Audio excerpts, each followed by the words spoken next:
What is up guys, Greedy Knight here with an explanation of Monster AI. This will be the first episode of a mini-series, so I will cover the other two topics related to this one in the coming weeks. This topic will break down a monster's behavior so you can gain a deeper understanding of how a monster moves. Let's get into it. Each attack has a startup, a set of hitboxes, and a cooldown. For monsters, the startup projects which move it's about to use. This will always be accompanied with a gesture, regardless of how obvious or subtle it is, followed up with the attack. Deadlier attacks are telegraphed with flashier startups, while weak attacks have little or no startup.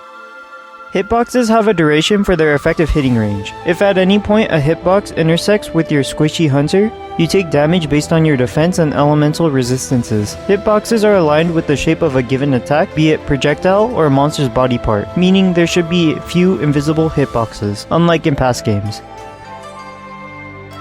The cooldown is a time frame immediately after the hitboxes of an attack fade. In most cases, this prevents the monster from true comboing and carding you without giving you the ability to respond, promoting mutual interaction with the monster.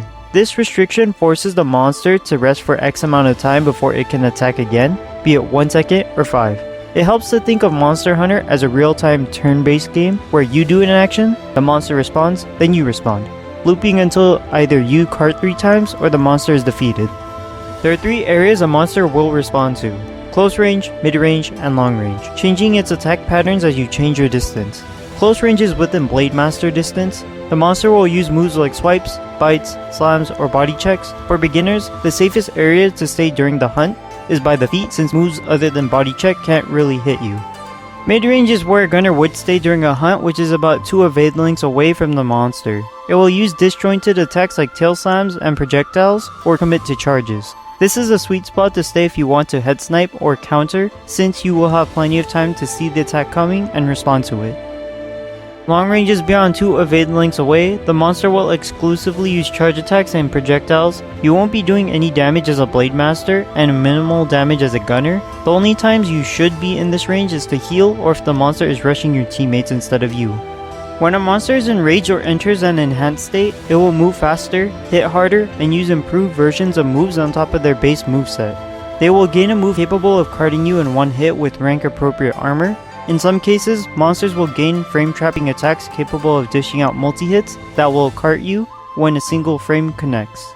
Most of the time, these carding moves are sorted into close range. Some monsters have mid-range and long-range attacks, while a few monsters have attacks that cover all 3 attack ranges. It makes enraged and enhanced monsters harder to deal with during the course of a hunt, but provides opportunities for seasoned hunters to exploit. Entering these states are accompanied with a roar, a form change, or both, providing a counterable opening for Charge Blade and the counter squad. The monster will stay in these states for a fixed amount of time. However, you can force it out of the state by either knocking it out or inflicting enough damage on a specific body part, which is usually accompanied by a trip and a depowering animation. This mechanic encourages you to focus on a specific spot to be rewarded with lengthy openings of free damage. With this information, it is also useful to know that you can incite enraged states by tossing a sonic or flash bomb on specific monsters, cranking them into second gear just to slap them out of it. Playing solo, the monster will always target you. Playing in a group or with buddies, you stave off that aggro by having 2+ decoys. To tell if a monster is targeting you, it will lock eyes with you and challenge you to a battle. Once it's locked on, it will focus on you for as long as its attention span permits, decreasing as the number of decoys increase. Monsters will stay in an area for a fixed amount of time before moving to a new area. You can delay its departure by tripping it or knocking it out. This forces the monster to stay put until it recovers. The monster will always spawn in one of 3 areas and cycle through the same set of areas as the hunt progresses. You can fast travel to the nearest area that the monster will move to before it arrives. As you farm monsters, committing its favorite areas to memory will be part of the process and only serves to save several seconds on your hunts.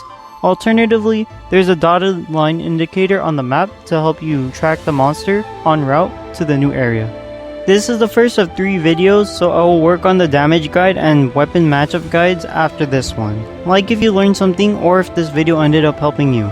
Consider subscribing if you want to see more content like this or if you want to see the rest of this mini-series. That's all I got for this one. Greedy Knight, signing out.